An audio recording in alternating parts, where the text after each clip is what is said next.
Hello guys, welcome to my YouTube channel Animation Guide. Easy way to animation.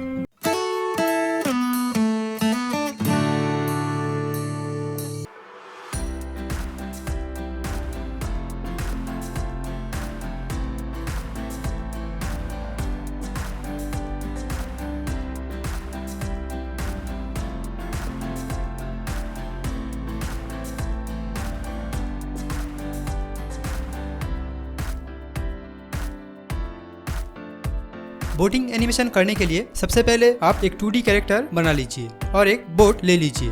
मैं यहाँ पे जिस तरह से 2D कैरेक्टर का पोजिंग किया हूँ, आप भी बिल्कुल उसी तरह से 2D कैरेक्टर का पोजिंग बना लीजिए।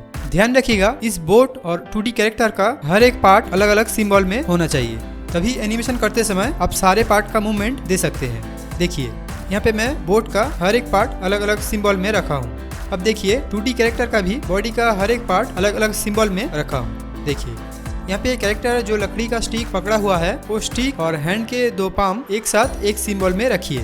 देखिए बॉडी का लोअर पार्ट भी अलग अलग सिंबल में रखा हुआ है। आप भी बिल्कुल इसी तरह से बॉडी का हर एक पार्ट अलग अलग सिंबल में रखिए।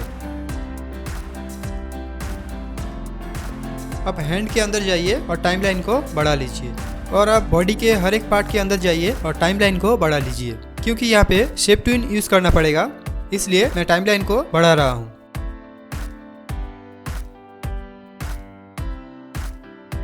कैरेक्टर के अंदर जाइए और टोटल सिलेक्ट करके डिस्ट्रीब्यूट टू लेयर कर दीजिए और राइट क्लिक करके क्रिएट क्लासिक ट्विन कर दीजिए और सिंक्रोनाइज भी ऑन कर दीजिए। तो देखिए फर्स्ट फ्रेम में कैरेक्टर का मेन पोज रेडी हो गया है। अब ये बोट और 2D कैरेक्टर एक साथ सिलेक्ट करके डिस्ट्रीब्यूट टू लेयर कर दीजिए। मैं यहाँ पे 70 तक टाइमलाइन ले रहा हूँ। अब बोट के लोअर पार्ट में आइए, तो देखिए यहाँ पर भी बोट का हर एक पार्ट अलग अलग ग्रुप में रखा हुआ है। बोटिंग एनिमेशन करने के लिए आपको बोट का हर एक पार्ट अलग अलग ग्रुप में रखना पड़ेगा। यहाँ पे देखिए बोट का जो वुडन पार्ट है वो भी मैं अलग अलग सिंबल में रखा हूँ। इसको थोड़ा सा लाइन के हिसाब से एडजस्ट कर लीजिए।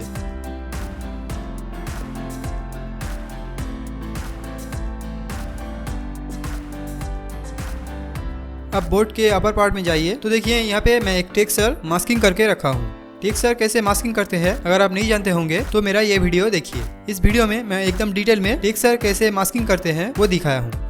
अब कैरेक्टर के अंदर जाइए और 10 नंबर में टोटल सिलेक्ट करके F6 प्रेस कीजिए।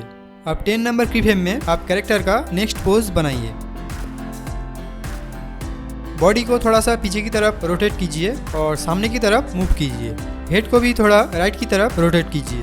अब जो स्टिक है उसको थोड़ा ऊपर की तरफ शिफ्ट कीजिए।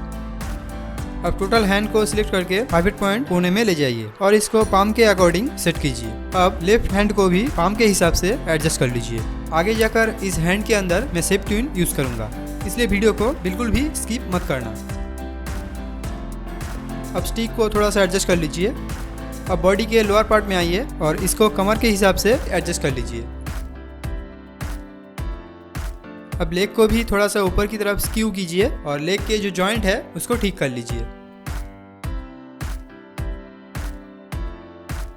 अब यहाँ पे आप मेन चीज देखिए, हैंड के अंदर जाइए और 10 नंबर में एक की फ्रेम लीजिए और यहाँ पे हैंड का शेप आप चेंज कीजिए। अब हैंड के अदर पार्ट को भी आप एडजस्ट कर लीजिए।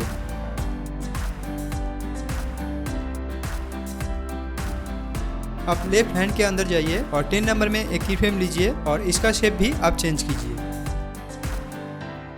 तो देखिए 10 नंबर में आके हैंड का जो शेप है वो चेंज हो रहा है। इसको थोड़ा सा एडजस्ट कर लीजिए ताकि दिखने में अच्छा लगे। बाद में इसके अंदर जाके मैं शेप ट्विन यूज करूंगा तो ये स्मूथ हो जाएगा। अब 30 नंबर में टोटल सिलेक्ट करके F6 प्रेस कीजिए और कैरेक्टर का नेक्स्ट पोज बनाइए। ध्यान रखिएगा कि पोजिंग जितना स्ट्रांग होगा एनिमेशन दिखने में उतना अच्छा लगेगा। और अब बॉडी के अपर पार्ट को टोटल सिलेक्ट करिए और पाइवट पॉइंट नीचे की तरफ शिफ्ट करके लेफ्ट की तरफ रोटेट करिए और अब हेड को भी थोड़ा सा एडजस्ट कर लीजिए।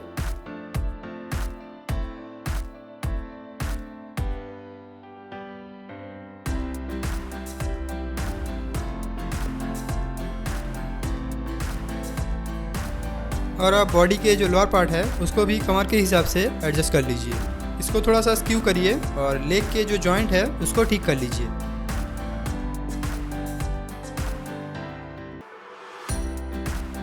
अब राइट हैंड को सिलेक्ट कीजिए और पाम के हिसाब से हैंड का पोजीशन चेंज कीजिए।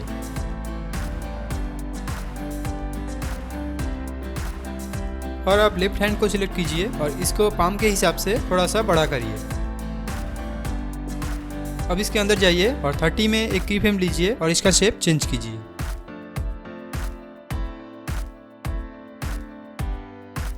तो देखिए धीरे धीरे मेन पोज बन रहा है। अब इसको थोड़ा एडजस्ट कर लीजिए।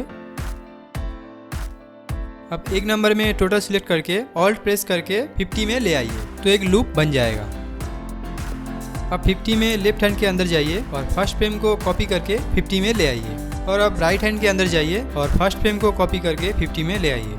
कॉपी करने के लिए ऑल्ट प्रेस करके आप ड्रैग करिए तो ऑटोमेटिक कॉपी हो जाएगा। अब 30 में आइए और हैंड के अंदर जाके इसका शेप थोड़ा सा चेंज कीजिए।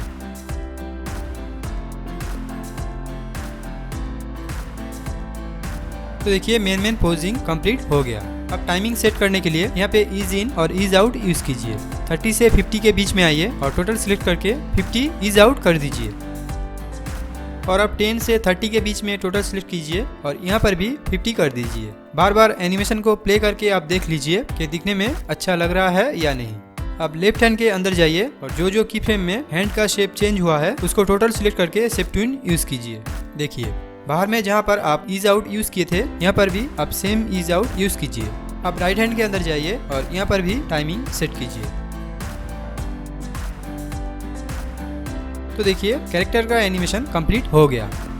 अब हेड को लेफ्ट की तरफ थोड़ा सा रोटेट करिए ताकि दिखने में अच्छा लगे। यहाँ पे आप एक चीज देखिए, एनिमेशन चलते समय पाम का और हैंड का जो जॉइंट है वो थोड़ा सा ब्रेक हो रहा है, इसलिए हैंड का जो लेयर है उसको टोटल सिलेक्ट करके F6 प्रेस कीजिए और हर एक फ्रेम में जाके थोड़ा सा एडजस्ट कर लीजिए।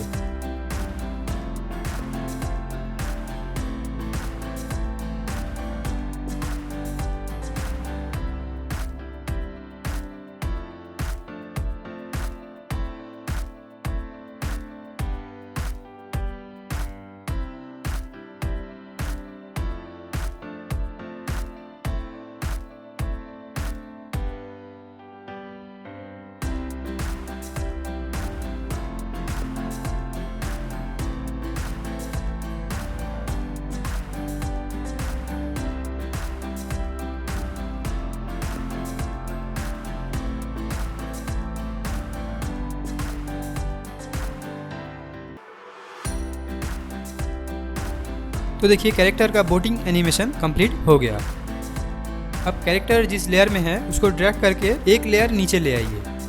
अब ऊपर में एक लैंग लेयर लीजिए और कैरेक्टर को कॉपी करके ऊपर में Ctrl+Shift+V प्रेस कीजिए तो एक ही जगह पे पेस्ट हो जाएगा। अब ऊपर के लेयर में जो कैरेक्टर है उसके ऊपर राइट क्लिक करके डुप्लीकेट सिंबल कर दीजिए। डुप्लीकेट सिंबल करने से इस सिंबल के अंदर मैं जो भी चेंज करूंगा नीचे के लेयर में जो कैरेक्टर है उसमें वो चेंज नहीं होगा। अब इस कैरेक्टर के अंदर जाइए और बॉडी के जो लोअर पार्ट है उसको गाइड कर दीजिए ताकि बाहर से वो दिखाई ना दे।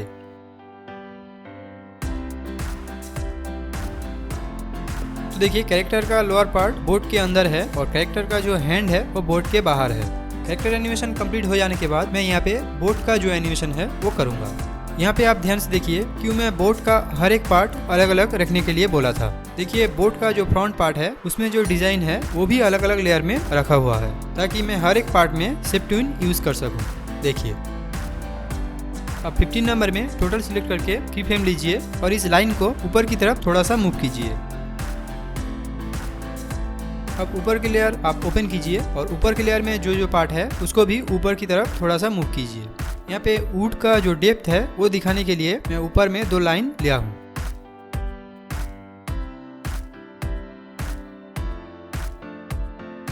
और आप फर्स्ट फ्रेम को ऑल प्रेस करके ड्रैग करके 70 में ले आइए और 55 में टोटल सिलेक्ट करके की फ्रेम ले लीजिए। 15 में बोट का ये पार्ट ऊपर की तरफ मूव हुआ था और 55 में नीचे की तरफ मूव होगा। देखिए अब टोटल सिलेक्ट करके आप शेप ट्विन यूज कीजिए तो देखिए ये एनिमेट हो रहा है। अब इसका फ्रेमिंग थोड़ा सा चेंज कीजिए। बोट जब रिवर में फ्लोट होगा उस मूवमेंट को दिखाने के लिए मैं ये शेप यूज किया हूँ। अब बोट की अपर पार्ट को आप लॉक करके रखिए और बोट का जो पीछे का पार्ट है उसके अंदर जाइए। यहाँ पर ध्यान रखिएगा बोट के फ्रंट साइड में जो लेयर में जहाँ जहाँ आप की फ्रेम लेंगे बोट के बैक साइड में भी ठीक उसी जगह में आपको की फ्रेम लेना पड़ेगा। अब 52 में आइए और लाइन को ऊपर की तरफ मूव कीजिए। आशा करता हूँ कि आप समझ रहे होंगे। बोट का फ्रंट पार्ट जब ऊपर की तरफ मूव होगा बोट का बैक पार्ट तब नीचे की तरफ मूव होगा। और बोट का फ्रंट पार्ट जब नीचे की तरफ मूव होगा तो बोट का बैक पार्ट ऊपर की तरफ मूव होगा, ताकि टोटल एनिमेशन दिखने में अच्छा लगे। फिर से आप 18 में की फ्रेम लीजिए और लाइन को नीचे की तरफ मूव कीजिए। अब टोटल सिलेक्ट करके शेप ट्विन यूज़ कीजिए।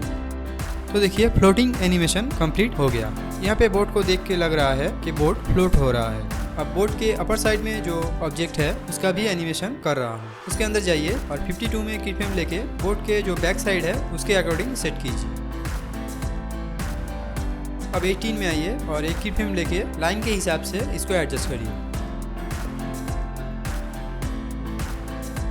अब टोटल सेट करके शेप ट्विन यूज़ कीजिए। तो देखिए बोट के ऊपर जो ऑब्जेक्ट है वो भी एनिमेट हो रहा है। अब दूसरे पार्ट के अंदर जाइए और यहाँ पे क्लासिक ट्विन यूज़ कीजिए। यहाँ पे क्लासिक ट्विन देने से पहले पाइवट पॉइंट को ऊपर की तरफ शिफ्ट कीजिए।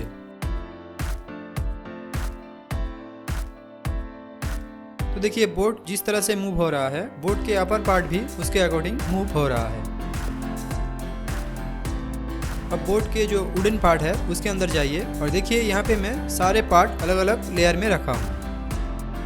अब 18 में और 52 में की फ्रेम लीजिए और 52 में आके हर एक पार्ट को लाइन के हिसाब से एडजस्ट करिए।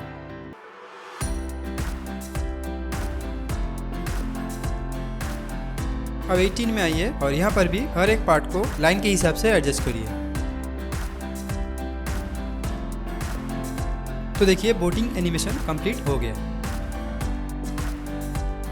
अब बाहर में आइए और रिवर का जो वेव होता है वो बनाइए। ऊपर में एक ब्लैंक लेयर लीजिए और एक रेक्टेंगल शेप लेके उसके नीचे जो लाइन है उसका शेप वेव की तरह बनाइए।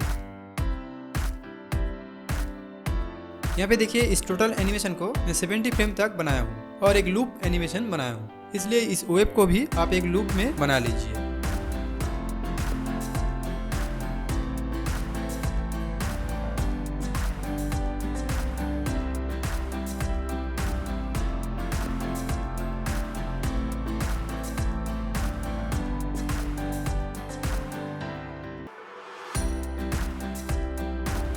अब इसके अंदर जाके क्लासिक ट्विन यूज़ करके आप इसको मूव करिए।